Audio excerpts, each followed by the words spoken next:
everyone. As part of our ongoing B2B series, talking with industry insiders in the fashion industry, today I'm with Christina, one of our lovely advisors. I'll let her introduce herself properly. Hi, I'm Christina.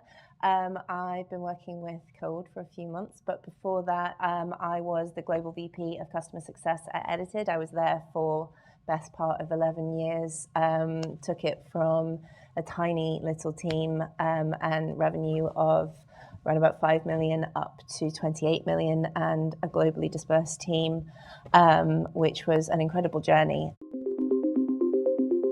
But before that, I was actually working in fashion. I was a merchandiser, worked with the Arcadia Group, with Debenhams, and made the jump over to tech when I discovered Edited and the incredible ways that technology could improve the retail industry. That's the spreadsheet people in the retail industry. Merchandisers are responsible for how many products get bought, what they're priced at, and they work hand in hand with the buyers and the designers, who are much more the creative arm of the industry. But those three different functions can't operate without each other, and they are the reasons that you can go out and buy clothes. To start with, I really didn't know what I didn't know. So much of what the retail industry does is still based around Excel. Your line cards and all of your line details and what you're going to sign off is all based within Excel. And particularly like with Debenhams and Arcadia, like the systems that we were using when I was there, it was all black screen, green writing, F keys. To your point, what else could be better within the retail industry? And that's one of the questions that I've been asking myself now for over 10 years, and I feel really passionate about. And coming across you guys in Coord, I think it's the most comprehensive end-to-end view of how the retail industry could be improved based on how the industry currently works that I've ever seen. If this is the origins of Coord, obviously we started doing our app, a consumer app, where it's a virtual wardrobe, and it helps users and real consumers figure out what to wear, what to buy, what to trade, etc. Right? But instead of overwhelming them with like, these are things you could buy, these are the things you could do, and all this information, it's like, no, actually, let's help them with their decisions. And because we have a really thorough understanding of that specific user and all of their tastes and preferences. I've worked with hundreds of different retailers all over the world, and there are a few things that would always be indicators of, okay, this is going to be a really, really easy platform adoption, or okay, this is going to be a challenge, this is going to take us a while. And without fail, the retailers who found it really easy to see a very quick return on their investment are the ones who understood that it's not just about getting a shiny new piece of software and all your problems are going to be solved. Magic bullets don't exist. The retailers who really lent into, okay, we need to change how we make decisions, are the ones who saw the fastest return on their investment, who had a really clear sense of, this is a very real and present problem in our organization right now, and that's where we're going to point this software right to get us started. On the flip side, the ones who struggled or didn't adopt, or it took a lot longer to get things up and running, they would without fail be doing one of two things. They would either be gatekeeping, and wanting to keep all of the information within one team, or so that they could say, oh, we bought this software because we want this team over here to know they're wrong about. Exactly. That never works. It's got to be a collaborative approach. Or on the flip side, my least favorite sentence that I ever heard from retailers was, oh, I just want people using it. And just having a scattergun approach where they're like, it doesn't matter how they're using it. I just need to be able to say that 100, 200, 300 people are using it so that I can rationalize why, I convinced finance to sign off on this thing. Exactly. And one of the things that I really love about Coord is that it directs users to focus on specific problems. And the way you guys have set the platform up is it's not going to let people take that really scattergun approach. It's going to really drive them to be focused and to have that kind of accountability internally. Between those two factors, that accountability and the focus, that is where the change gets made. And it's one of the reasons the platform's so exciting. we want to actually work as it's not just like a strategy report or a bunch of services, strategy as a service. We want to come in to your company and actually co-design and help in terms of what do you need most importantly and right now. It's not just about giving all the services and all the tools we have. And, you can absolutely use a bunch of other tools. Maybe you have a bunch of suppliers for certain really innovative, like factory production stuff or virtual try-in or suggestions. Maybe you have a bunch of subscriptions and reports from WGSN, Minto and all of that. And that's absolutely fine. The way our decision operating system works is that it has an orchestration layer. So it works with your existing tech stack. It works with your existing people and all the different functions and the different nuances of their cultures and different styles, right? And we can probably talk a little bit more about differences in styles and functions. I think that will be quite entertaining for some people as well, right?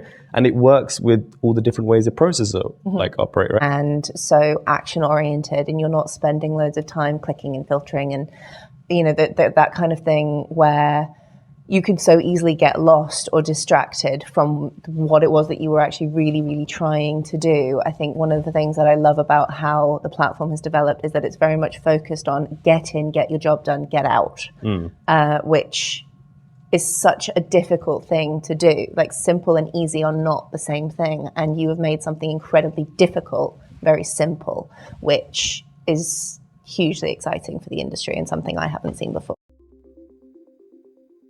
And the way that you guys have shaped Coord means that they're not going to get a return on their investment in day one because they shouldn't be. But it's setting them up to have a really clear, repeatable, scalable return on their investment that is going to grow visibility, it's going to grow your margins, it's going to grow your sales, and it's going to reduce your reliance on discounting. And that is all stuff that the retailers of today are struggling with, and something that every single retailer is trying to make sure that they get nailed. Right. It absolutely is, because all of these retailers, they work so differently. Even, thinking about retailers who are like direct competitors with each other, how they actually operate internally is incredibly different to each other. So having a platform that is guided by the principles of the industry that all too well, but customized to those organizations and then the teams that are actually using the software is how you're going to be able to drive meaningful change without a huge amount of friction.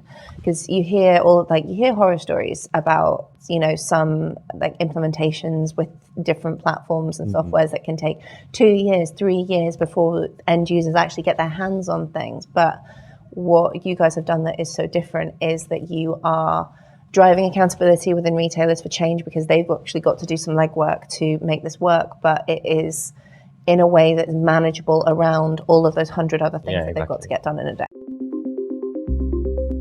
I think there's one example which I actually wanted to talk about because, we spoke about this earlier. I made a demo where I kind of spoke about our Coord decision operating system, and I was mentioning how I talked about it can look at these factors like price, promo, or weather. And I think I really liked that conversation because it really shows how weather as a signal can be completely pointless in one context, but then in a very detailed operational context, it could be a really important not important, but a valuable causal factor to figure out what's a correlation and what's a causation kind of thing. Yeah, it absolutely is. It's it really speaks to one of the things that I think Coord does really, really well of learning what it is that, your head of merch or your VP really wants to hear about. Because if you've got someone in the room who is absolutely not going to accept weather as a reason for anything, and I think, any retailer watching this is going to have had that experience, it means that you can be like, I'm not even going to bring that up. Exactly. I'm disregarding that completely, because if I want to get things done and if I want to get my point across, I'm going to damage myself hugely if I make that point. But me as a person, if I was talking to you, right, and you're a head of a function or, at C-suite level, compared to if I was talking to a store ops manager, I will be able to kind of figure out just by talking to you and knowing you, okay, cool. What level are you operating at? What do you care about? What's actually the biggest thing on your plate kind of thing? And I'd be able to switch my sort of interface, as it were, to that, because that's how I get provide the most value. And that's why we kind of realized we were okay, taking a step back then with the decision operating system that we've built, it can't just be a dashboard or just a login portal kind of thing. It can't just be static. It has to really adapt and understand the person using it and then be able to kind of speak exactly their language, speak to exactly their nuances and quirks, etc. Because otherwise, it's not going to drive the same level of like value, right? Those kinds of aha moments are incredible, and they were always my favorite part of the job, when you'd spent some time with a client and understanding what it is that they're really struggling with, or what's keeping them up at night, or a question that they can just never quite seem to answer in a satisfactory way. And we'd just go boop, boop, boop, and pull up, one of the different charts, or show them a way that they could flow through the data to really be able to understand that question. I think, price positioning and trend migration were two that always made people go, wait, what? Exactly.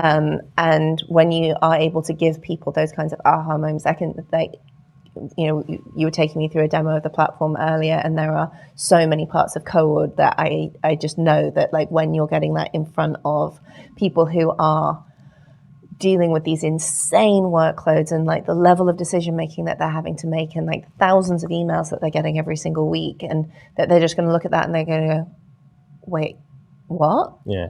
And I'm a big fan of the critical path view on code. I think that's really, I can just picture so many times where that would have made a huge difference to me when I was in merch, or like buyers that I've worked with who are not known for their admin, and not trying to cast any aspersions. I love you, buyers, but they are generally the last people who will update the thing that they need to update because they're buyers. But that would have just changed so many ways that we would have made decisions.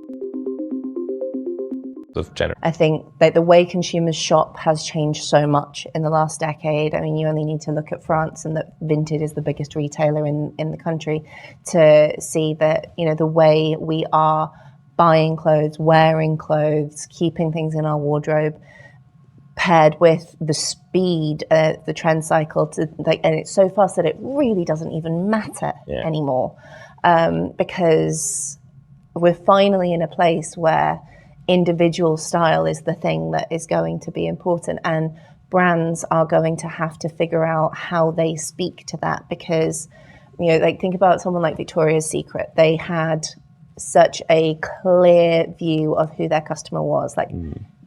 Victoria, she lived in London, she had they had a really detailed profile of who she was.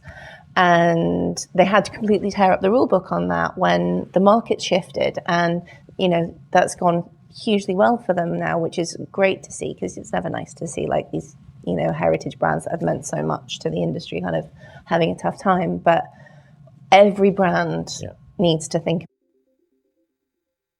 about that. I think my biggest piece of advice would be that, technology is a gift for your teams. It's not a stick to beat them with. It's not something that is, going to hamper their creativity or the things that make them really, really fantastic at what they do.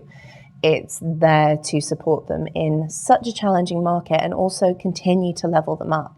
As a retail leader, if you want to keep being a retail leader, you've got to embrace the technology and the power that it can drive your organization. And Cowood, I think, is one of an incredibly small number of softwares that is going to be able to do that for you in a way that makes sense for your business, not in a way that makes sense based on the methodology that the technology company has decided.